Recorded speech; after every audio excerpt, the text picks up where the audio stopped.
biology can thrive in all sorts of niches around the world. You can have an example that I give is that the Greenland shark can live nearly 400 years, but it can't live, 270 years, so close to 300 years, excuse me. There's actually, some people think that if you've heard that story, that the real age might be closer to 600 years. But the number that they've arrived at now is that they can live about close to 300 years, but it can't live for 30 minutes outside of water. So biology can survive in all sorts of environmental conditions. And we have different organisms have different lifespans. So, a house mouse can live a year and black coral can live 4,000 years. So is that difference in the longevity of that single organism predicated on the efficiency or the effectiveness or the superiority of its biology? Or is its lifespan actually determined by these other factors? And what are those other factors? And so when we are human, being human means something very specific. It means that we need to fulfill certain expectations that our biology has to survive and thrive. And we're now living in a situation that is challenging that considerably and still somehow doing fine. Welcome back to the Smarter Not Harder podcast, your home for 1-cent solutions to $64,000 questions. I'm your host. My name is Dr. Scott Sher, and it's a pleasure to be back with all of you today. This was a great episode. I had so much fun interviewing a good friend and just a good human overall, Dr. Dan Pardi. Here's a little bit about Dan. Dan is a CEO of HumanOS.me, a digital health training application. To create HumanOS, the team has collaborated with over 100 top health science professors across the globe. Their podcast, HumanOS Radio, is the official podcast of the Sleep Research Society, the Canadian Sleep Society, and a content partner of the Buck Institute of Aging. In his work, Dr. Pardi has collaborated with high-performing organizations from Silicon Valley VCs like the Mayfield Fund and Artis Ventures to companies like Adobe, Salesforce, Workday, Pandora, Intuitive Surgical, Jazz Pharmaceuticals, and many more. He's also worked with several branches of the U.S. military, including the Special Forces and Naval Special Warfare. Dr. Dan has a PhD in cognitive neuroscience from Leiden University in the Netherlands and Stanford University in the United States, and he has a Master's of Science in Exercise Physiology from Florida State University in the United States as well. He currently lives in Austin, Texas with his wife and 3 young boys. Dan and I had a great time. This is a fantastic podcast, a tour de force of Dan and all that he has done and is doing now. We started off with a conversation with his PhD and his work at Jazz Pharmaceuticals on GHB, a very misunderstood drug affecting the GABA A receptor, and how that works so well for things like narcolepsy. We then transitioned to Dan's work at HumanOS, how that changeover was not just a change that was dramatic. He'd been in health his whole life and worked with the Ornish Foundation before that. Dan also has now transitioned to looking at health in a much broader context. He has a book that's tentatively titled Actual Health. We talked about health. We talked about definitions. We talked about health performance experts. These are people that Dan thinks are the wave of the future and how they're going to truly work on wellness and optimize health rather than treat disease, which is very dear to me and the Health Optimization Medicine and Practice network that we're creating here on this podcast. I really hope you enjoyed this episode. We had a fantastic time. There's a lot of great nuggets in here to take home with. Finally, this episode is brought to you by Transcriptions, makers of precision dosed pharmaceutical grade and physician formulated buccal troches. You can check us out at transcriptions.com, as well as our nonprofit, Health Optimization Medicine and Practice, a nonprofit organization training doctors and practitioners on how to optimize health. You can check us out at homehope.org. Now to the show. Dan. Scott. It's good to see you. Yeah, it's good to see you too, my friend. Thanks for having me on. I've been my pleasure. Looking forward to chatting with you. Yeah. Yeah, you've had some trials, some tribulations, some adventures this summer with you and your family. And I know from my own experience that trying to sit down and have a calm, quiet conversation anywhere with 3 or more kids, because I have 4, as you know, and I know you have 3, is virtually impossible.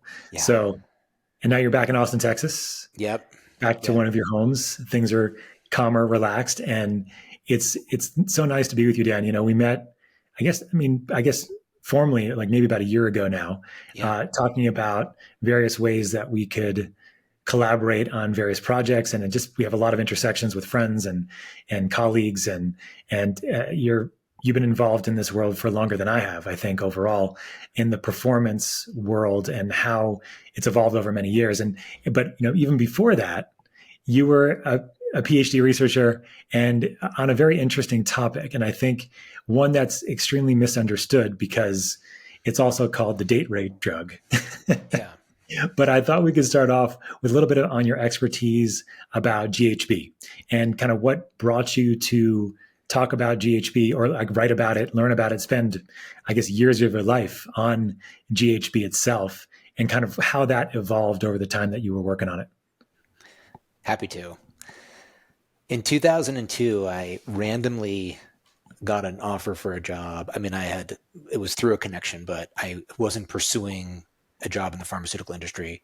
But there was a company called Orphan Medical, and this company focused on orphan diseases, which are diseases that have less than 200,000 people in them in the United States. Mm-hmm. And so there is a fast track program within the FDA that incentivizes pharmaceutical companies to pursue research. It's very costly to try to bring a drug to market. And so these populations that are very small would then Right. be underserved without a program like this. And they're called it's an Orphan Drug Act. Right. Orphan Medical, of course, was focusing on those types of opportunities and had in-licensed a drug, GHB. And the story there is really quite fascinating. We could spend a good amount of time talking about it, but as you alluded to, there was essentially several different stories and communities that had been using this for various reasons that started to intersect when the idea of it being brought to market as a pharmaceutical came to bear. Mm-hmm. One group was a group of sleep researchers, which had work had started in Canada under a guy, Mort Mamelak, and they started to look at its effects, the effect of GHB in insomnia patients, then in people that have narcolepsy. And for the audience, those that have narcolepsy, there's different types actually. The main one, if you're missing certain proteins in the hypothalamus of the brain that will cause disruption in your sleep-wake rhythms across the 24-hour period. And so somebody who has narcolepsy can only be awake for a few hours before they have such strong urges to sleep that they have to, no matter where they are. Mm-hmm. At night, though, they also don't sleep very long. So their sleep-wake pattern is more like a cat. They're up for a little bit, then they sleep for a little bit, then they're up for a little bit, then they sleep for a little bit. And so a narcoleptic person will also be up at night. And it just makes it really hard to hold a job. They also have another symptom, which is called cataplexy, which is very interesting in looking at the neural circuitry here.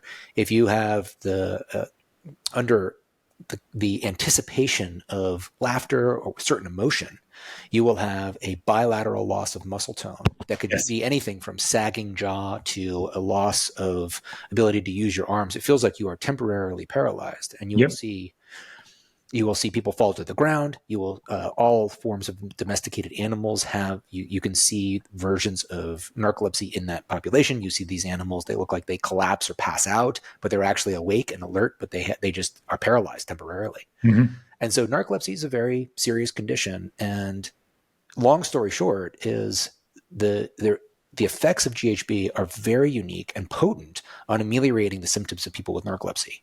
And so for one, it helps them sleep better and longer at night, even though you have to wake up in the middle of the night and take a second dose because it's actually quite short acting. Okay.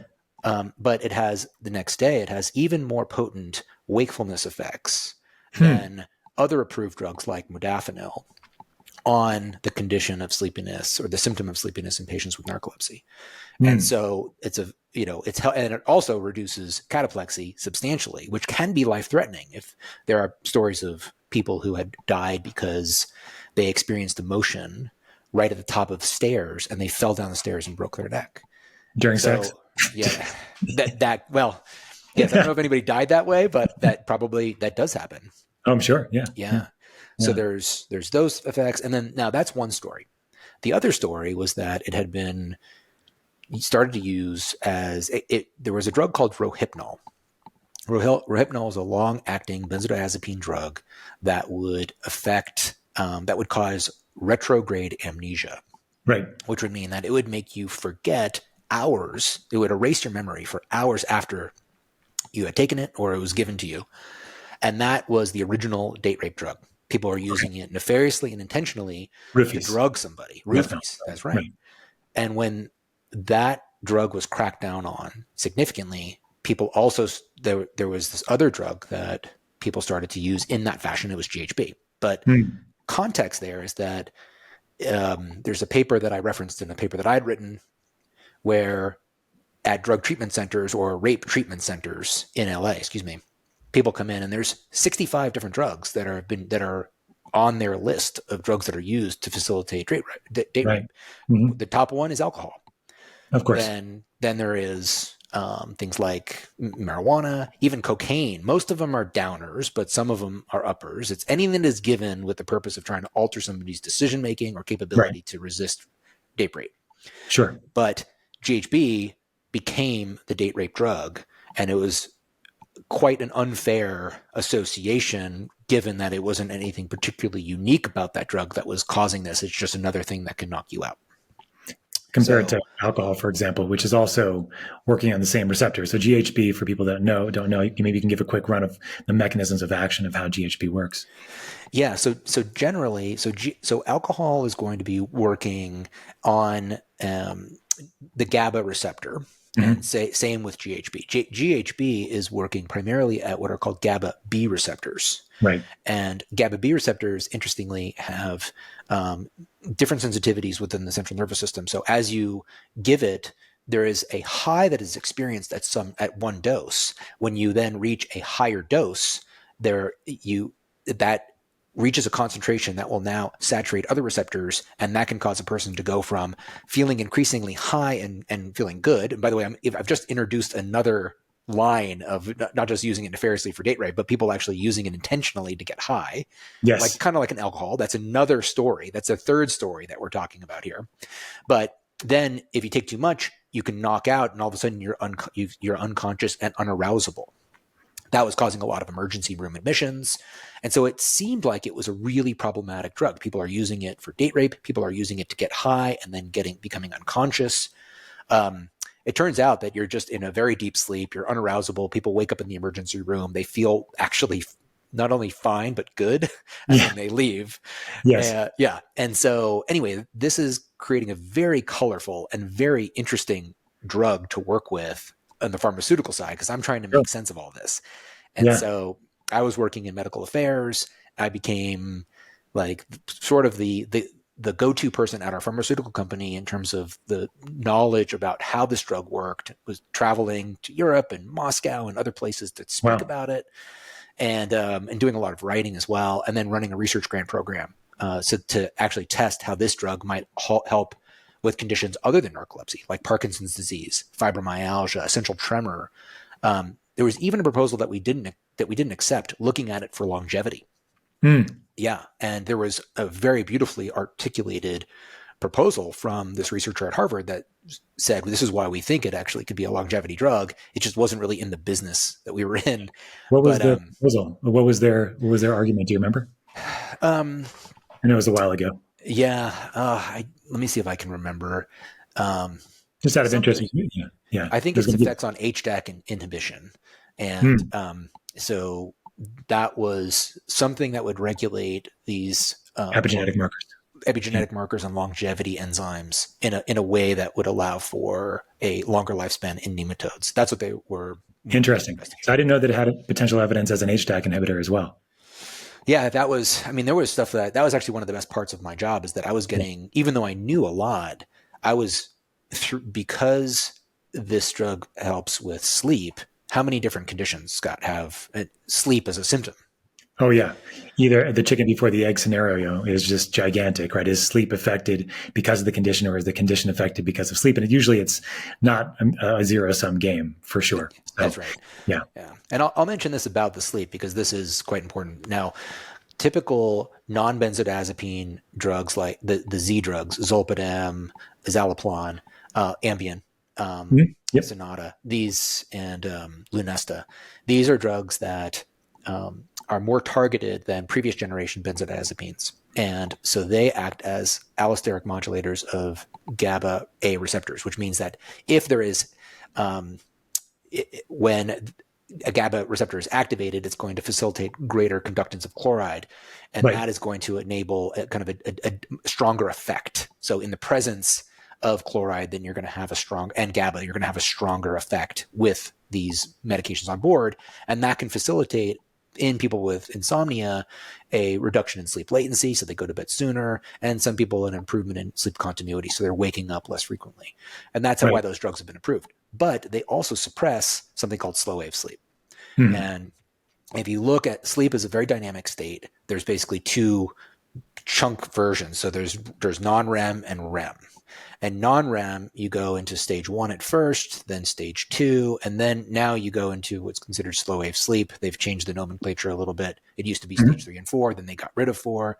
And anyway, so that is very slow, synchronous movements of your brain waves. That's how they're measuring it. And that's where a lot of positive restoration effects take place in the body. And so you want that kind of sleep, and it diminishes as we age. And so with narcoleptics, they suffer from less slow wave sleep because they're constantly being woken up by the nature of their condition, so they can't get into that deep sleep. And this would give them almost an hour more. Now, typical other types of drugs, they suppress slow wave sleep. So this is giving sometimes people 5 times more than they would have had. That would be another potential longevity benefit of GHB. Definitely. Was this noted not only in narcoleptics, but others that were taking the drug as well? The effect seems independent of, it's not affecting the specific mechanisms that cause narcolepsy, but rather a generalized effect on sleep that other people would benefit from as well. Yeah, it's interesting. I mean, because you mentioned those other drugs, there's obviously a lot of supplements and herbals and others that affect the GABA A receptor. Yeah. Is it specifically because GHB is a GABA B receptor that we think it has these effects on slow wave sleep specifically, as opposed to the ones that are on GABA A that may have a detrimental effect? That's right. Yes. So there are other GABA A or GABA B receptors that can increase slow wave sleep as well. Well, there are. Okay. Yeah. And so, so the effects on sleep are unique, and whether it is those specific effects or possibly some other mechanisms or combined that were allowing for the increased daytime alertness in those with narcolepsy, either way, what's happening to your sleep architecture at night only matters really if it's eliminating some sort of harmful long-term effect of, ineffective sleep staging, or you have a next day benefit. You're like, gosh, I really feel more restored. Right. And that's where the rubber meets the road. And so now it's been in the market since 2002, and the company's been, it's a $10 billion market cap company out of Palo Alto. They've done very, very well. I don't know. There's a name for it, or is it called GHB? So the company rebranded as Orphan. Oh, by the way, Orphan Medical was then acquired by Jazz Pharmaceuticals, and that's the company that I worked for the longest period of time. Gotcha. Yeah, they're out of Palo Alto. Yeah, right. And we titled it Sodium Oxybate because we wanted to actually create a little bit of a distinction, of course, between GHB, because when you hear GHB on the street, it actually could be one of many different things. It could be GBL, gamma butyrolactone. It could be other. Straight, man. What's that? It could be fentanyl. It could be fentanyl. You don't know. It could be GHB with 5 other things in there. Yeah. And so we wrote a paper that really, it was probably one of the most challenging academic papers I've ever written. But we had to try to parse out the differences at all different levels of like the actual real distinction, not to try to create some sort of false story to protect ourselves, but the real story of why is street GHB actually different than sodium oxybate, which is now a very controlled, regulated substance. And the distribution mechanism is also quite unique. I don't know if it's changed because it's been about 10 or 15 years since I've been a part of it at all, but there was a central pharmacy, and it was part of the condition of its approval. In order for this drug that they didn't want to have another OxyContin on their hands. So there had to be a central pharmacy with very tight regulations about who it went to. And part of that is it's very expensive, but those who have narcolepsy then get it for a totally reasonable monthly fee. But the cost was another mechanism to try to prevent excessive usage or usage outside of its indication. Right. Yeah, you mentioned something interesting about cost there, because not everybody, but at least people in our world know a lot about orphan drugs, because if a pharmaceutical company can find an indication for an orphan drug, this is a huge windfall typically, because they can charge up the rear for these kinds of drugs, because there's no other competitors and there's nothing else on the market. So this is, I forget that guy's name that went to jail because he had an orphan drug company. I think it was like for something like insulin or something like that. And he was charging something ridiculous. I don't think it was insulin. I forget the drug. I don't know if you remember what I'm talking about. It was for diabetes. Skrelly, yeah. Martin Skrelly. Yeah, Skrelly, that's the guy. Yeah. So people have a bad taste in their mouth. At least a lot of people do in our world because of the orphan drug process and how that is exploited by drug companies to increase profit margins and things like that. Yeah. But at the same time, it's really hard for a lot of these conditions to get drugs approved because they're such small groups of people. And so that it's a bit of a balancing act there. I didn't realize it had been rebranded a different name. That makes sense. I mean, it's very common for anybody to do this, for companies to do that, especially if you have a much more highly regulated system on how you're coming out with the drug. Obviously, as a pharmaceutical company, you have a lot more in place so that you don't have street product with anything else combined with it. So, totally. Wow, interesting story, Dan. Thank you for elucidating. I think it's really interesting where we all get our roots. I know you were in the pharmaceutical and the medical affairs part of the world for a lot of times, and then I know you moved over many things in between, but I think I'd like to focus most of what we're going to talk about today on health, because I think that I know that's been your main area of expertise and work for many years. Obviously me as well, and how I'm obviously a clinician, but understanding health and wellness since my father's a chiropractor. I've known things outside the box since I was a kid, but I think what would be interesting to kind of start off with is a little bit of a definitions or history of definitions of health. I think it'd be helpful for people to understand how these definitions have changed over the years, and we can kind of dig into them as we go. But I think give a perspective of kind of where you are with your books and your practice and your coaching. Like, I think let's get a sense of how this all started from a definition perspective. We can roll from there. Yeah, maybe I'll just talk a little bit about how I sort of ambled into this. Sure. Scott, of course, please. I see you and I of really the same ilk here in that what we are trying to do is in our work is figure out the various opportunities that an individual has in order to help them improve their health in some ways. And I think that a lot of the dialogue for me was unsatisfying.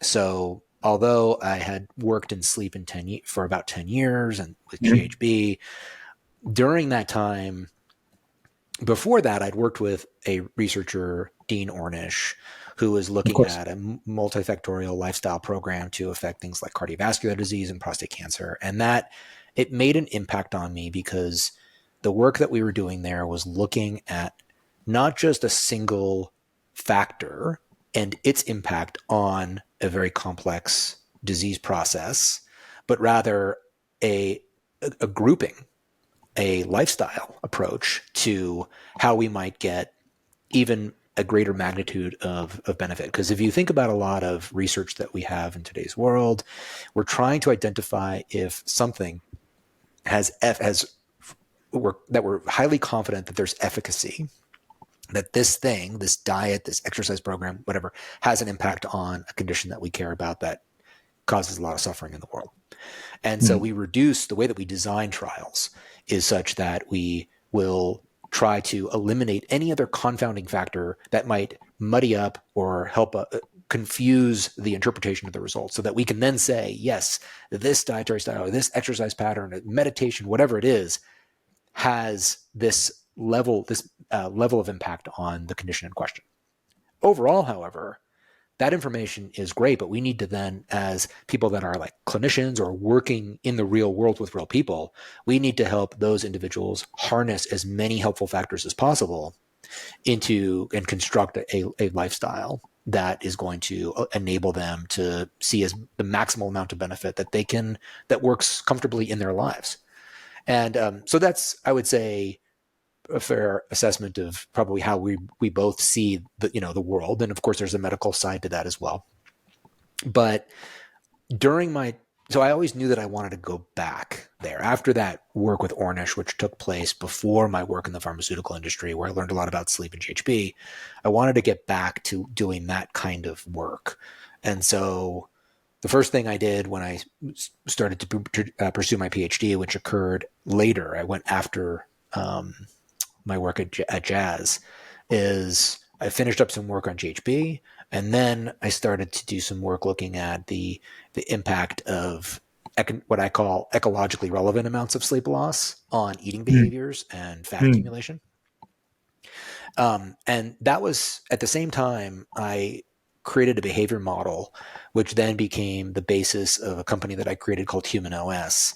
But the way that I started was to look at all the well-known health behavior change models that were out there, and then dissect them into their individual parts, and then think about what conditions were important for these behavior change models to either be real or to take place. And so I ended up building my own. And a behavior model can either describe behavior change, just predict it, or it can be even utilized as a tool. So you could implement around an idea.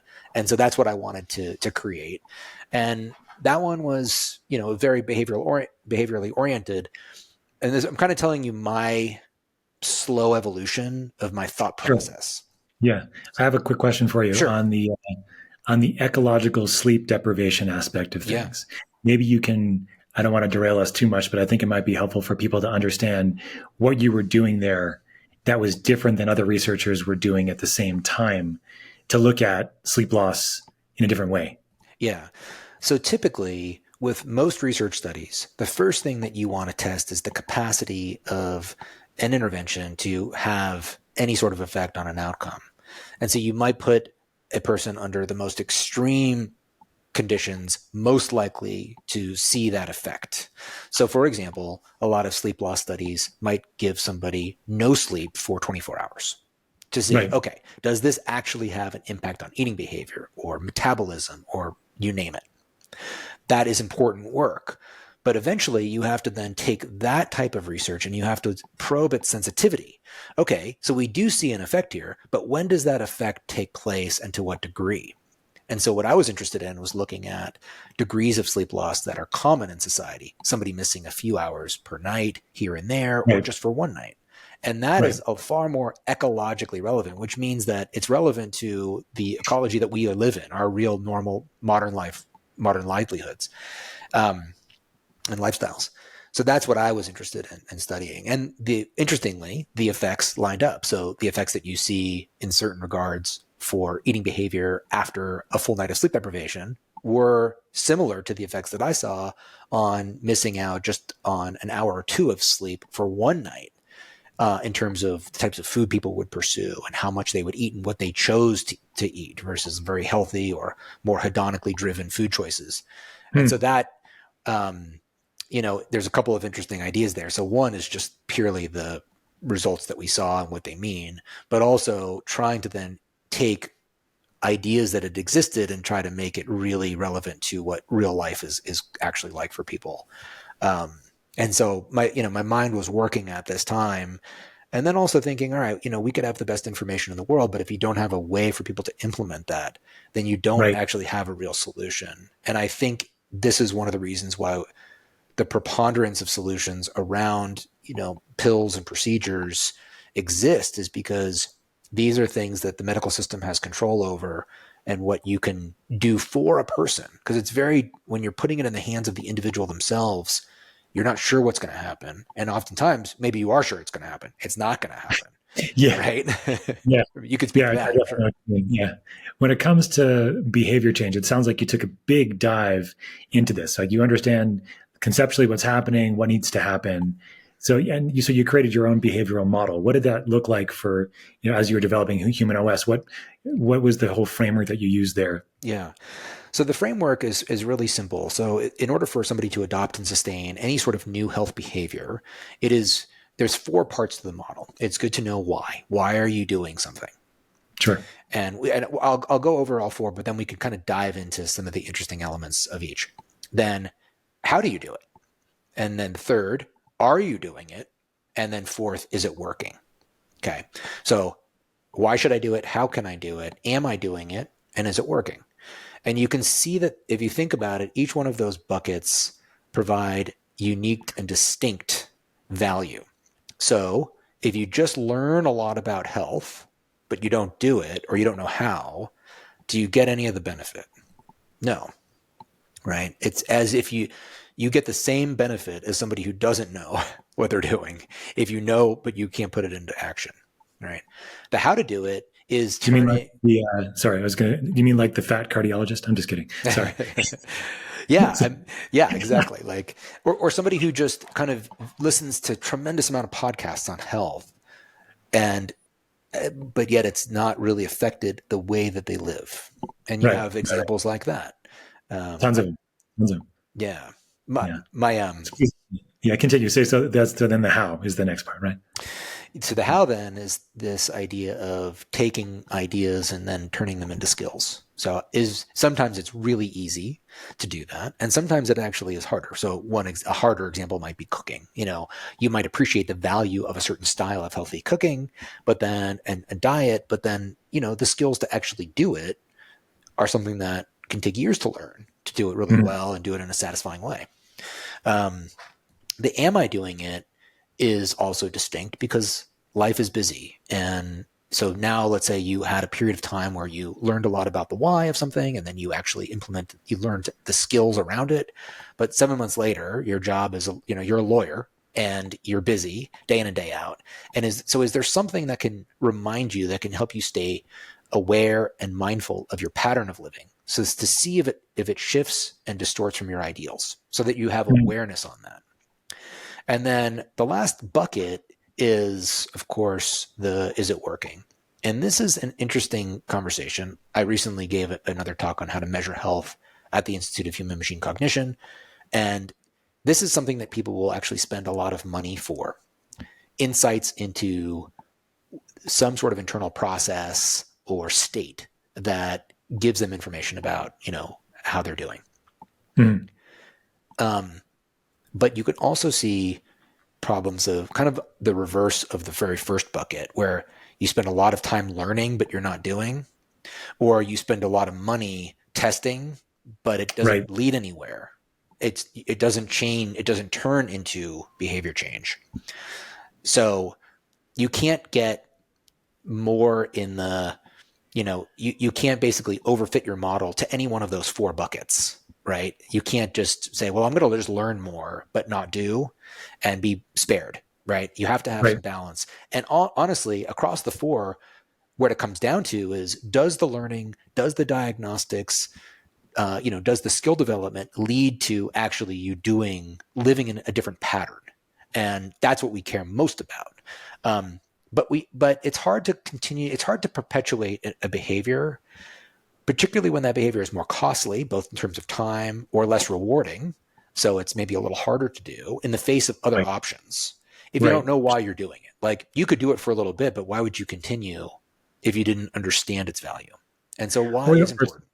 Yeah. I mean, the why is, I was just going to say that sometimes goals are not immediate, in the sense that if you were looking to live a longer, healthier life, sometimes what we talk about at our nonprofit, it's like health can be in the rearview mirror, right? You're looking back on your last 6 months and you got sick X amounts of times. You felt tired a certain percentage of the time. Like you had to take naps because you couldn't do it X percentage of the time. Yeah. So it's often, especially with guys, let's be honest, guys are the worst at this. Women are much better at being like a sort of real-time assessment of how they feel. I mean, their cycle is always changing. Their hormones are always changing. They're much more in tune to that for the most part than guys are. Now, this is just a generalization, of course, but in general, we're just not very attuned to long-term goals, especially if they're more subtle. So I think that's probably where the am I doing it and the actual markers of how you're testing to see if it's working really would fall in, I would imagine. Yeah. Around the time that I created this model, we had this explosion of new technologies in the wearable space that were making a lot of people very enthusiastic about the potential to finally be able to take valid behavior change models and implement them into a human through personalized data capture and feedback. And like anything, when something new emerges into the world, it is typically seen as a savior. So people will overemphasize its value in the beginning. And then there is a predictable reaction to that when it doesn't solve all your problems. This stuff is BS. It doesn't really work. When the truth the entire time is that it actually can serve a very valuable place in your life. It's just not a complete solution. The complete solution. If you give somebody a step counter without any education on why it's valuable, somebody might use it as a tool for a temporary amount of time or because their friends are using it, and then they get rid of it because it's like, well, I played with that toy and it's no longer really entertaining. And so that's an example of how two different buckets of the loop model are actually reinforcing. So each one of them now is increasing the likelihood that a person will be able to adopt and sustain any number of health behaviors. And another thing I'll mention about tracking is that I never envisioned something where you actually have to track something, every part of how you're living. Some people will like to do that and over track, and it's almost like a hobby. But I think just sampling some part of your life that helps you stay mindful to your own pattern. It can be a few things. It can be your sleep and your steps. That alone can get you to be a little bit more thoughtful about how you're spending your time day in and day out. And that's different than I'm just going to monitor 1,000 different things. You actually might have the opposite effect where you don't pay attention to any of them. You can tune it all or the out. anxiety aspect of things, of actually worried about all these trackers and how they're going to look when you do one thing that might be out of the ordinary for you, have one piece of cake or a cookie or have, drink alcohol or something. And so that there's a lot of, I agree with you. I think that there's sort of a minimal amount of things that I think almost everybody can benefit. I think you're right. I think the easiest one for most people is some sort of activity tracker. Yeah. How much are you sitting? How much are you walking? What kind of exercise are you getting? And then I would agree. I think the second one on top of that would probably be sleep, because obviously from your research, you're biased on a huge amount of levels, but it's understandable, right? We know how important sleep is. And if we're able to measure it and track it, what's your sense about the ability for you to use these sleep trackers in a reliable way over the long term? In the sense of is it the data that you're getting is probably good on a personal level, but you're probably not translatable to others, is what I usually tell people. Yeah. My feeling there is that these trackers are best thought of as performance enhancing devices, that the value with them can be really simple and straightforward. So like Viagra. Yeah. Does a Fitbit need to be perfectly accurate in its ability to track your daily steps? It has to be accurate enough for you to believe in it, for you to attend to it, and actually try to modify your steps to reach your goal. If it's in the time, pretty soon after Fitbit came out, Nike released something called a Fuel Band. And it was so inaccurate, it had nice design, that people would look one day and they had 10,000 steps, and the next day they'd had like 2,000. People would look at it and be like, this isn't right at all. And so you just disregarded it. If you continue to wear it, it was just as some sort of fashion statement. So for a lot of these things, they have to be believable enough. And then you have to empower them with value. So you have to look at them, pay attention. The reason I like steps probably more than any other factor is that I think of steps like time, that, you glance at your watch to get a sense of the time, and you can glance at your watch to get a sense of your steps at a time when you can do something about it. That's different than yesterday you did this. That's good, but it's not as good at getting the feedback at a time when you can actually impact the real time. Yeah. Yeah. It's a real time measure. Yeah. Yeah. I see exactly what you mean, because we have to have the ability to do something right now about it if we can, as opposed to like, oh crap, I had another bad night of sleep. And then there's relevance to that.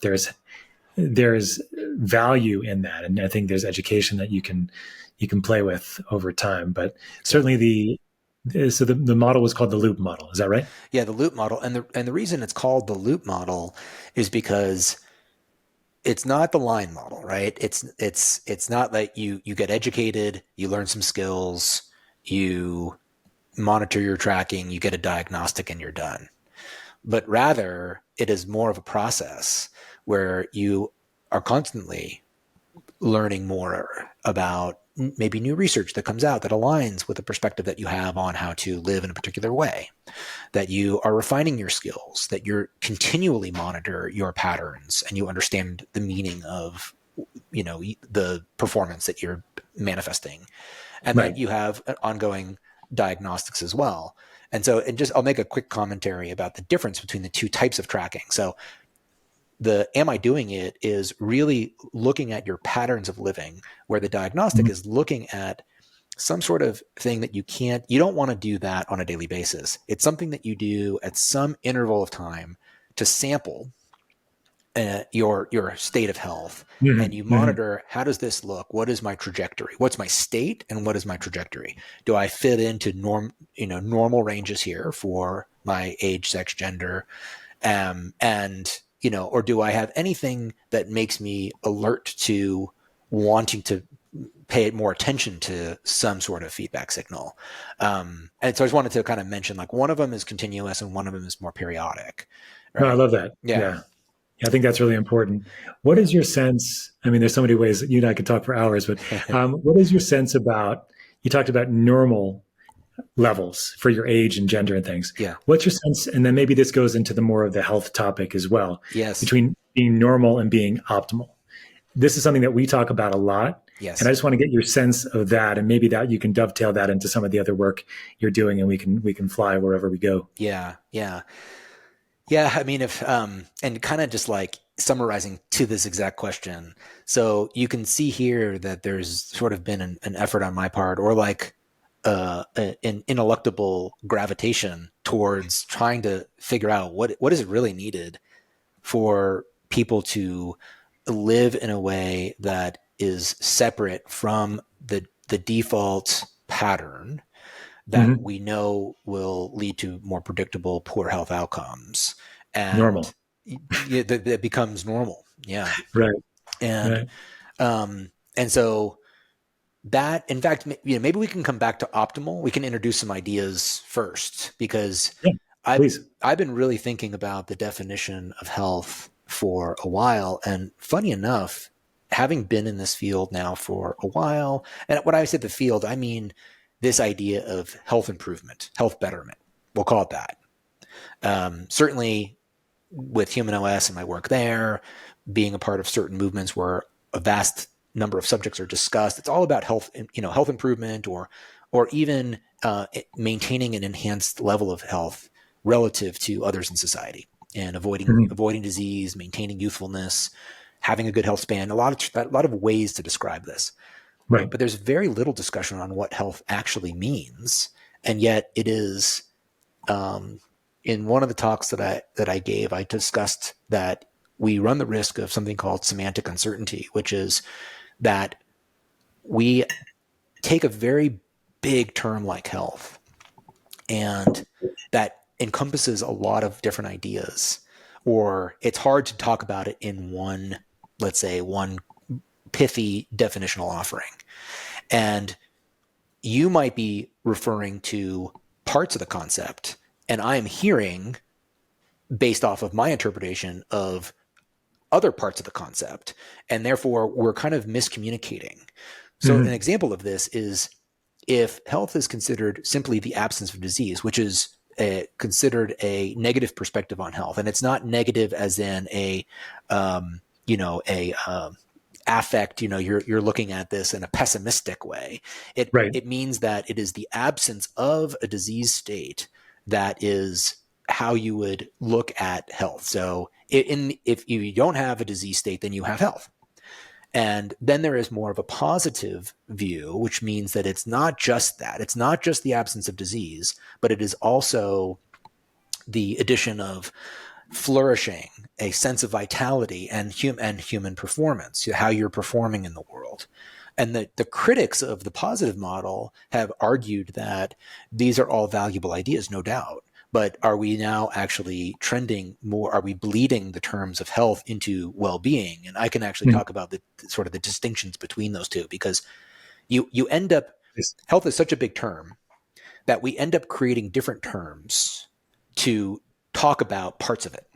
And I came up with a really easy to understand analogy, which is with running, we have running, jogging, and sprinting. Okay. All of Yep. those signify running. But if I say sprinting, I talk about a kind of running that gives you, and you have an immediate sense of what I'm talking about versus a jog. And so you have now different terms that are describing the bigger idea that give you a little bit more sense of what specifically I'm referring to.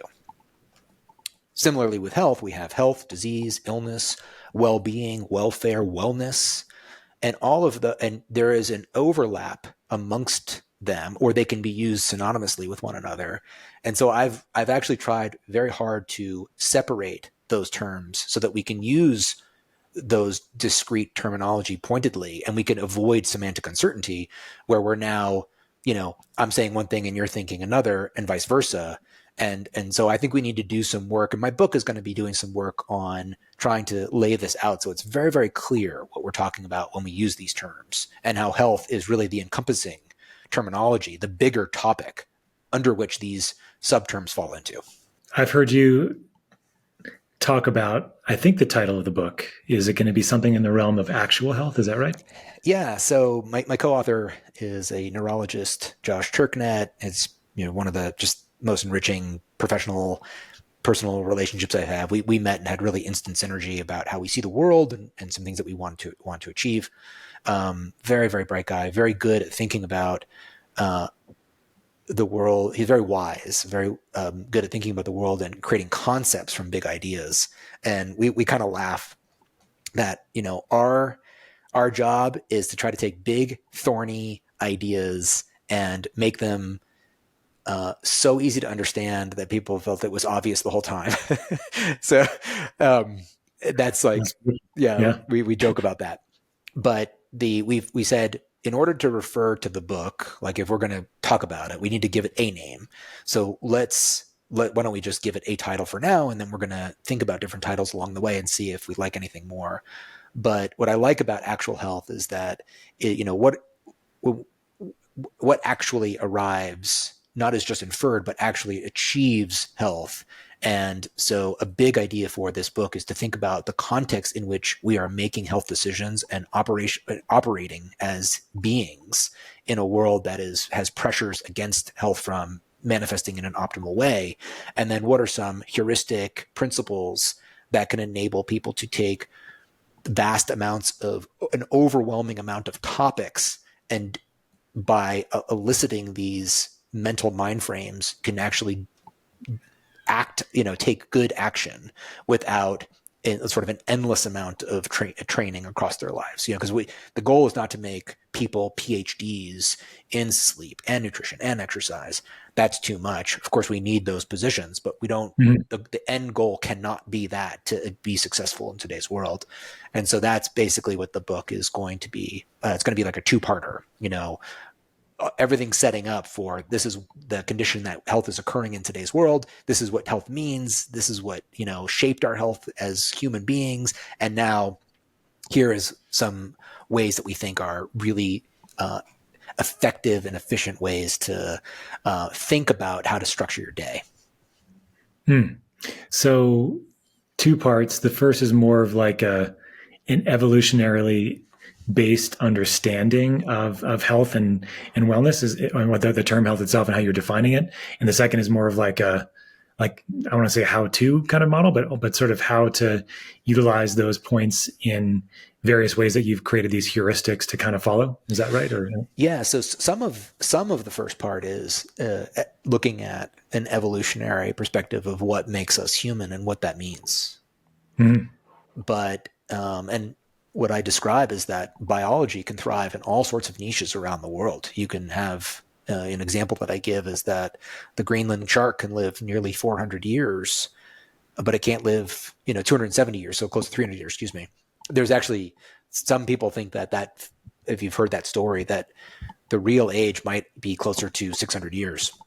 But the number that they've arrived at now is that they can live about close to 300 years. But it can't live for 30 minutes outside of water. So biology can survive in all sorts of environmental conditions. And we have different organisms have different lifespans. So, a house mouse can live a year, and black coral can live 4,000 years.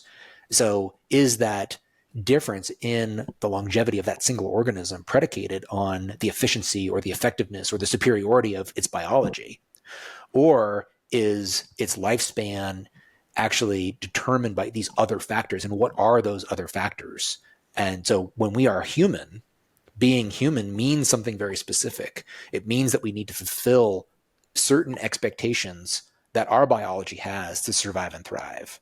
And we're now living in a situation that is challenging that considerably and still somehow doing fine, relatively fine. I mean, you could laugh at that statement, but it's remarkable how well we do, given how much things have changed. Yeah. So I think, and I know I heard you speak about it before in the sense of the aspects of structuring your day and how that would look and how that would feel. I think part of this reminds me of the conversation about when we're most, from a biological perspective, before we get there, is like when we're most optimal to do the things in this world that we're supposed to do.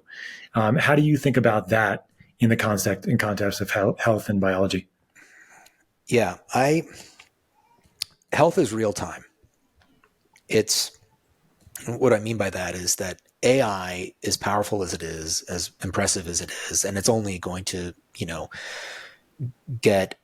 we're on a curve with AI that will mean it's very hard for us to predict what the next 18 months is actually going to yield in terms of, new product, new features, and that'll continue.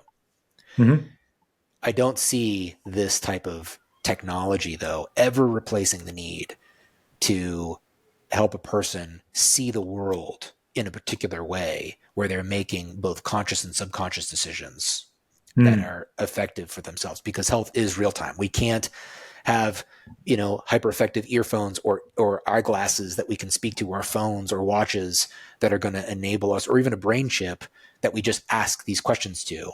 It's just how you see the world. And so when I think about structuring our day, it's actually almost unstructured. It's more about reactive. You have to turn health into an almost instinctual quality that is populated by the way that you view the world and your opportunities to feel your best. And so that's a lot of that is going into kind of the second part of the book. And it's the nice thing is when you write a book is you get to illustrate or highlight the stuff you are most excited about.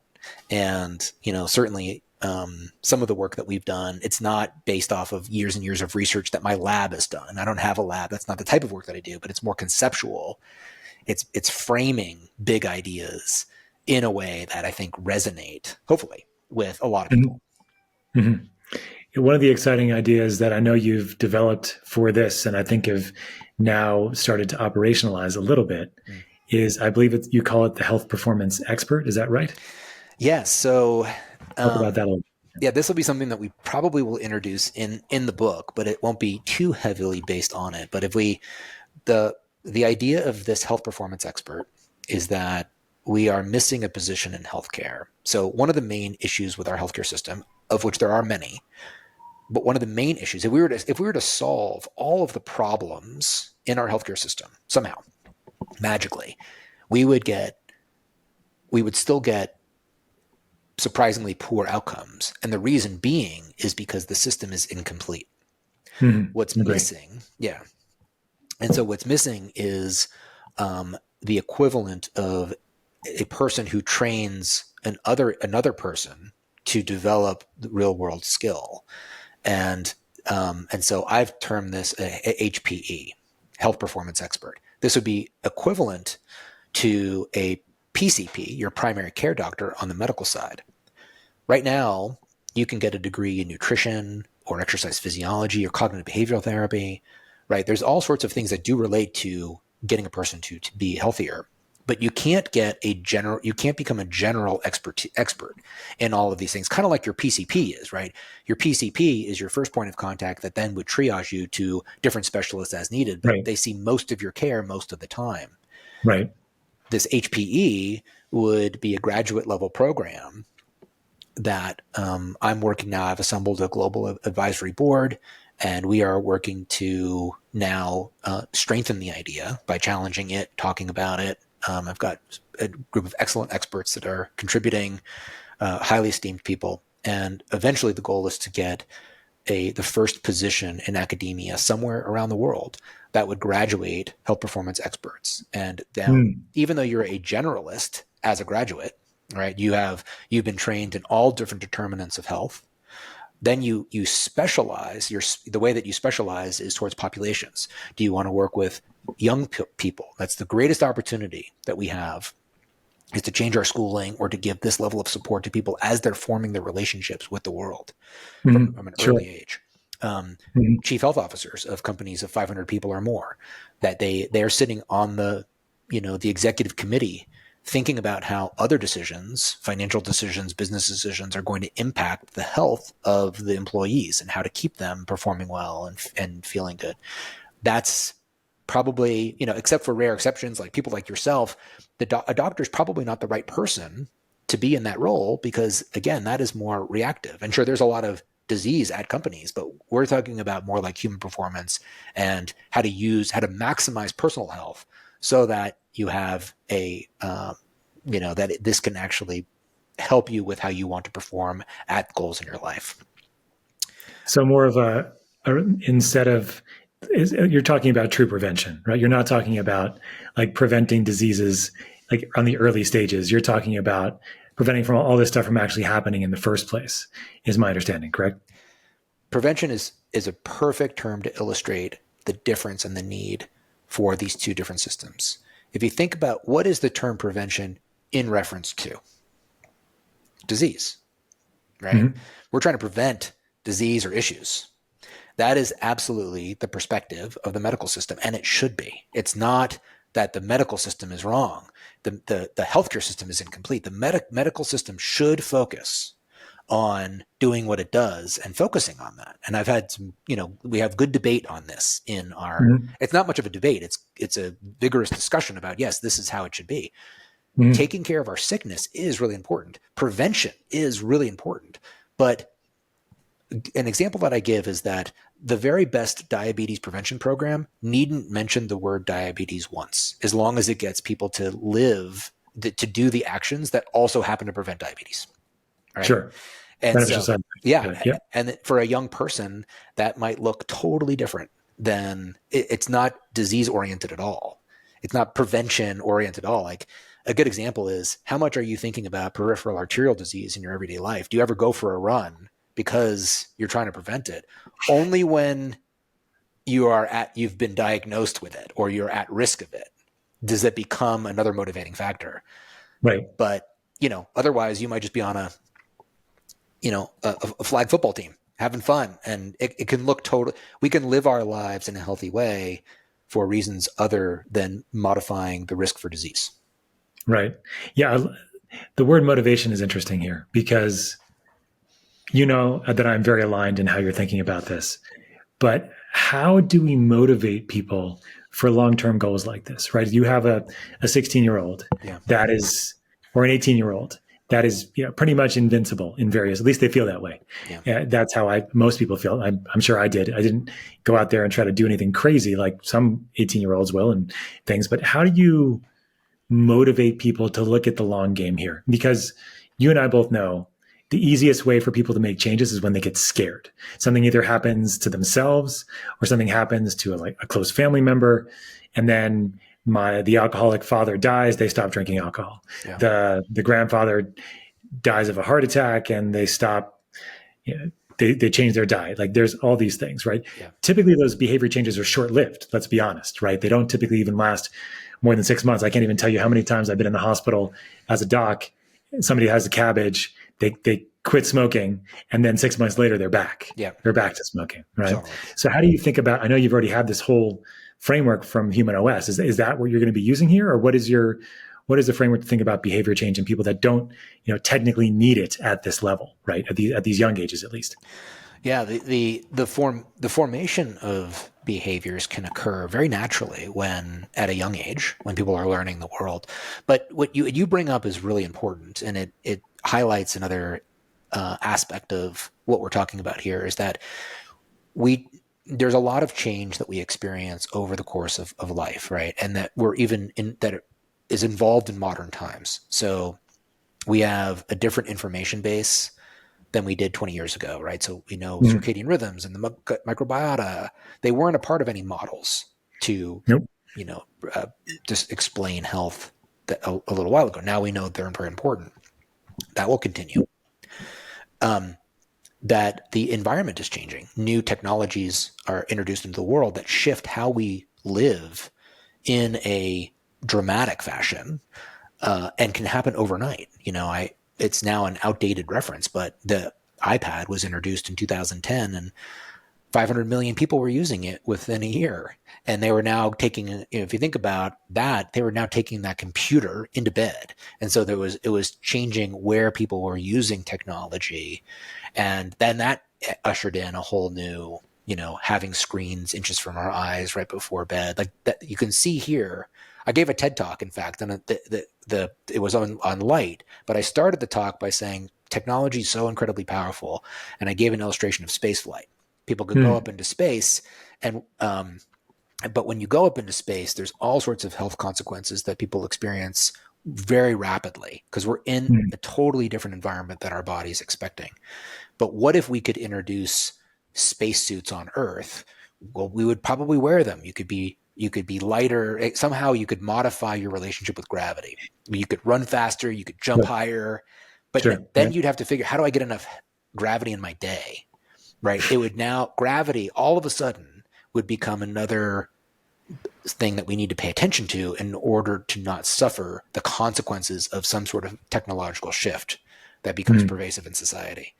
And I was using that as a plot device to then introduce this idea of, well, that's exactly what's happened with lighting. It's that it was an unfluctuating part of our world until technology has now enabled very different patterns of living where we were outside most of the time. Now we're 93% of the time humans are indoors under some form of artificial light. And that is really what the need for all the stuff that we're facing with health comes from the fact, mostly not from infectious disease, but from the diseases of like chronic diseases that we face, that it is a way of living that is askew from how we lived in our past that then causes micro damage that will lead predictably to different types of diseases. So the farther outside of that range it's why, adult onset diabetes is now T2D. It's because young children, if they live far enough askew from more of a natural pattern, can develop what used to be considered adult onset. Right. So that's a little elliptical description of all that. But so overall, I think working with people and then we're different, as we age, we become different people. So the world is changing, our information base is changing, and then we as people are changing too. And so we need to have this level of support from an HPE, health performance expert, to someone who can always look at where a person is now. What are the challenges of their life? What are they dealing with? How are they limited from doing certain things related to health? And how can we then support that person? And if you're a child, you're going to use different reference points to motivate them. If you're a teenager, it will be different as well. It won't be long-term health outcomes and consequences. That's not in the skill set of young people to think, to be like, I'm going to do this now. But what do they care about? They care about social relationships. They care about, sexual relationships. You have to tie it to what people are working on now, the real demands of their life. Got it. And make it about those demands and how health can help them achieve their goals.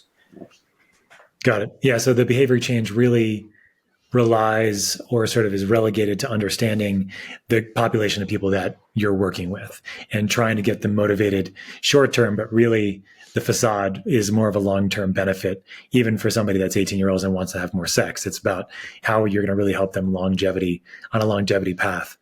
So do you see this as a graduate style education where you'd have somebody going through multiple years of coursework and training? This sounds like a big project for you, man. It is, but I actually think that element of it is important because one reason that we always turn only to medical establishment is because whatever your opinion is, we trust their training. We know that it was a very arduous, hard training process that doctors have gone through. And right now, there are, of course, very talented, knowledgeable people out there, but there isn't anything that is societally recognized as somebody who is well educated on the self-care side of health. And so COVID exposed that. There was no allowable conversation that was not oriented around, that was not medical based, that was pharmaceutical based. That was like, how else can we help ourselves be healthy and resilient? And while the conversation got very wacky, in my opinion, around that, like it was very interesting to see a very strong polarization between like the wellness camp and the medical camp. It exposed the fact that the truth, in my mind, is typically in the center, right? You want to have good input from your doctors, and you have to have a strong voice from the self-care side as well, that are looking at a person from a more holistic 360-degree view. And yes, so that's certainly was a good illustration of how this role in society has exposed us to, poor outcomes. The healthier people did better. They did. But you couldn't say, well, we're going to try to help you be healthy, because it was looked down upon, as non-legitimate. And yeah, it was a crazy time. Yeah. And it certainly exposed a significant rift, as you described it. I was just amazed you couldn't talk about ways to improve your immune system. Yeah. Even if it wasn't studied for one particular illness in this case, right? It was, I got on the phone a number of times in the beginning of the pandemic with friends or with small groups, and like, well, what can we do? I'm like, well, in the beginning, it was kind of interesting. Like before there were any drugs available, it was much more wide. It was less siloed, because everybody's like, well, we don't have much to do. We might as well take vitamin C. We might as well take these things, and they might help. But as soon as the drugs came out, as soon as the pharmaceuticals were available, then it became like so polarized as to what could be helpful and what could not be. It was pretty crazy overall. And so, yeah, I'm with you, Dan. I think that what you're doing is really noble and really excellent, because I think, we have a nonprofit organization training doctors and practitioners on how to optimize health rather than treat disease, using metabolomic testing, which is testing of metabolism, looking at gut health, neurotransmitters, hormones. So I think all of this sort of plays into the potential, and we can talk about this offline, but a collaboration between like a health performance expert and a health optimization medicine practitioner or health optimization practitioner. Yeah. And I agree with you too, that doctors are the bottleneck most of the time. Yeah. And I know that most of us are not going to change. We're not going to be outside the box, even though people that are listening to this, I'm sure, have some inclination to do that. The majority of doctors are very much tunnel vision of what they do. And as you said before, that's not necessarily a bad thing for what they do, in the sense of it's acute care, trauma care.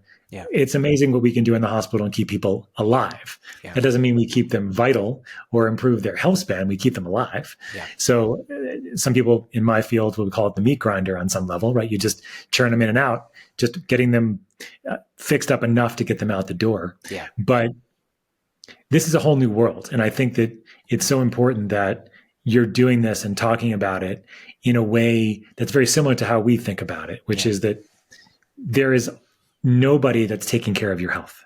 Yeah. There's all these people that are trying to find the root cause of your illness, the root cause of your symptoms, treat your blood pressure, but there's really nobody out there that's treating you to optimize your health. And so I think you and I are on the same page here. And I think there's a lot more to be said for collaborations and things like that to understand how we can do that. But yeah, can I say something on that? Please do. Yeah. Yeah. So I'm envisioning a graphic that I've not yet created, but it actually shows this type of overlap. So my future vision is that every primary care doc would have this level of training that you're providing to doctors about wellness. Yes. And then but it doesn't replace the need for the health performance expert, because from a time perspective, the way that I see a health performance expert is if you wanted to get good at guitar and you wanted to go to somebody who helped you, you have to, the individual has to train to get good at that. So they have to, to have somebody that can guide that process, it's very high touch. Now, in this case, the ultimate scenario is that the HP and the PCP have a little bit of overlap, but they work harmoniously with one another. There's a real handshake there. And so that doctors do endorse and support wellness practices and have some, interesting tools that are really in the medical side of things to, look a little farther or support health in some way. But then the actual training is really relegated to somebody that has just a different time structure with people. Like they're talking every week. It's not practical for a doctor to do that. Nope. If you went, for 1 hour, 4 times a year to your primary care doc, and you did nothing but talk about, lifestyle, what if you could only go to your soccer coach once a quarter? That's not how we get people good at developing skills. So the ultimate is these two. That is the most modern vision in my perspective. Me too. Is a highly informed, health optimized, educated, your work educated PCP and an HPE in collaboration. Yeah, it has to be, because you need all those high touch points to truly move people in the direction that they really, really want to go, or that they've hired you to help them do. So it's the high touch that I can't do, that I don't have the time to do typically. Yeah. But there's the models that are coming out with health coaches getting involved with PCPs and integrative medicine doctors. And I think like the HPE is kind of like a step above that, right? Where you have a training and you have a framework, and that you have the ability to work on behavior change in a very structured way, to go back to your book, in the sense of it's structured, but it's unstructured, in the sense of, as you said, and this is oftentimes what I do with my clients, is that you're taking things out rather than putting things in. It's just like meditation, right? Mm-hmm. Meditation or mindfulness. It's like, it's not trying to do something, it's trying to do less of something. Yeah. And like, or create distance from the mind and the processes, and realize that you're not your thoughts. Yeah. Yeah. It's kind of like when you're first learning a scale on a guitar, and it's so conscious. You have to really think about your finger placement and where it goes, and you're studying the fretboard. And this can go for any instrument, and it really is just an analogy for anything that you're trying to learn. It's that it takes a lot of conscious oversight at the beginning, but eventually we get to the place where we can play, and we don't think about that. And that's where we start to make music, right? That's where it's really, there's a tone and a sound, and it's an expression that the training needs to be sophisticated and thorough enough so that health becomes an expression and not as much of a conscious act. There's obviously going to be elements of conscious thought throughout, but the expression is that it just happens more naturally, and it's guided by really good skills. When a person is playing soccer, they're not thinking very discreetly about a very specific move, that they just are reacting to the moment in real time, and they do something brilliant and beautiful, and it's effective. Their performance is highly effective. All performance goals need to take on that quality to them. And so if we know how to get a person to that, like this is how we get a person good at something, we need to have a system that enables that model uniformly in society. And so obviously, like a big goal of ours is something that we're gonna have to do is an economic assessment. And this could be an entire department at a university that's looking at just the cost of working with somebody at this depth. How does this affect system-wide cost structures for, disease mitigation? It's got to be balanced against that. And that's something that I don't plan to do myself, but hopefully can inspire someone else to do. Yeah. That's an interesting concept, right? In the sense of how much money are you saving the system now or later, if you're working with somebody now and doing this intensive work. And I know that there's been a little bit of work that's been done here, but it's really hard. As you know, our insurance system is not set up for even their definition of prevention, or especially our definition of prevention. It's set up to be sick care. It's set up to be interventional. That's how doctors get paid. They don't get paid on wellness visits very much. They get paid on sick visits a whole lot more. And so it's a big challenge. But my sense of this, as I think yours is too, Dan, is that this is just, I think COVID had just accelerated this process, is my sense, right? People were scared, and now they realize that if they can take charge of their health, they just need help most of the time. And they have to find a good way to do that, a framework to use. But I think more people are interested, and certainly the path I think is going to get wider as we have more systems in place and resources in place for people to really explore this world in an easy way, and then also in a very high touch way as well. So yeah. I mean, the nice. Well, this has been great, man. I'll say last thing. I'll be my closing comment.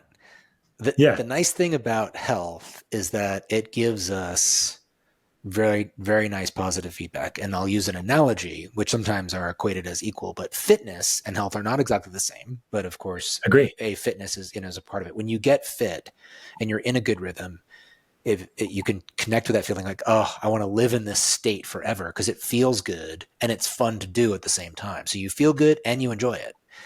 And that is true for all, good sleep feels good. Your body feels good when you eat well for several days in a row and you're like, gosh, I feel really good. So we have the benefit of not having to wait very long term for feedback of disease mitigation, but acutely having the level of health that you have serve as an undercurrent that supports the energy that you show up in the world with and how you feel. And we can be blind to that. You mentioned that earlier, particularly with men, but you can also connect with it once you see some significant shifts. And so that's the positive statement here, is that when we can get people doing enough good things, then you give them a chance for that behavior to perpetuate, because the feeling is going to drive further engagement and hopefully continuous engagement. Yeah, no, I love that. It's give them a taste, right? Give a little taste of health. And it could be small little things along the way that can truly make a big difference. Totally. So, Dan, we ask a question at the end of the podcast that I'm going to ask you. And it's what are the 3 things that anybody can do to live smarter, not harder? And, these lists are kind of arbitrary in the sense that it's more just, let's call it general advice without being medical advice, ladies and gentlemen, for anybody listening, for those that are just trying to live better, smarter, not harder. That's the name of our umbrella company. The idea is, how can we do this? And across any of your spectrums. It could be anything from raising kids, as you and I do. It could be anything from the work that you're doing, and anything in between. What are your thoughts? Okay, yeah. So I would say that I come up with a statement. I'm going to put it in the book. Okay. And I probably might need to work with it a little bit, but that sports are a game, but the way to get really good at sports is to get serious about the game. Health is serious, but the way to get good at health is to make it fun. So sports are fun, but the way to get good at them is to make them serious. Health is serious, but the way to get good at it is to make it fun. I love that. Yeah. And so the more that your physical activity practice converts from homework to habit, or to hobby, to fun, then it becomes fun. It's the cooking is not the burden, but the thing that you're looking forward to do, because it's part of your hobby. Going to the gym, whatever version it is, it's the stuff that you can't wait for every week. All the stuff that relate, when you can turn health into making it really fun, then that becomes a form of entertainment, and that itself can really help with these ideas to perpetuate. Some people, we can get out of that rhythm, right, where getting back into exercise isn't super fun at first, but when you trust yourself, you can reconnect with it. And so that's a good way to view things. So I have to give 3 of these. Well, that's good. That's good. I think that is a really great overarching. I mean, and it goes along with what you've been talking about here with actual health, right? If you want to have actual health, you have to have actual fun doing it. That's right. Otherwise it's not going to be actual health. Because Dr. Ted, who he'd often tell me in the beginning when I first was working with him, is either fun or learning. Mm-hmm. And I tell my kids, if it's not fun, it's learning. If not learning, it's fun. But it doesn't have to be one or the other, right? You can make something that's learning fun and something that's fun learning. And so that's all about how you can navigate with kids. So I love that. I think, definitely getting it in the book. And your way with analogies is great, Dan, because your way to help people understand some of these more challenging concepts. So To find out, I guess, to finish off, where can people learn more about you, what you're doing, maybe when your book's coming out, and some of the other projects that you're working on? Yeah, so we're working on this methodically, but we're doing a lot of other stuff too. So we're working on it every single week, but we've got a little bit of time. But we're going to be making announcements at Human OS. So that brand that product that I've created, humanos.me, is a place that you can go. What we do very quickly, we make basically the loop model that I described earlier. We've operationalized that into a tool. So we do the learning about the why, skill development, tracking, less so on the fourth bucket about, actually doing diagnosis, like, is it working? But the first three. But even if you have a free account, we put out a weekly newsletter on Saturday, and we explore all sorts of topics there. And we would make announcements about the book. But that's a really nice free, piece that we put out. Ginny Robards on the team does that newsletter every week, and she does an awesome job with it. I can't wait to actually read it every weekend. So I'd go there. Yeah, I highly recommend it. Yeah, highly recommend it. Yeah, Human OS is one of the OGs when it comes to this space. Mm-hmm. Dan, you definitely have been paving the way for a long time. So thank you for all that you do. And I hope to see you sometime soon. Likewise. In Austin. Yes. Or if you're in Colorado anytime soon, let me know. Yes. And until then, man, take care. Thank you, Scott. Thanks so much for listening to the Smarter Not Harder podcast, your home for 1 cent solutions to $64,000 questions. Don't forget to like or subscribe below so you don't miss an episode. I really hope you enjoyed this episode with Dr. Dan Pardi and myself, Dr. Scott Sher. We had a great time speaking about health performance experts, GHB, and so much more. We'll see you next time.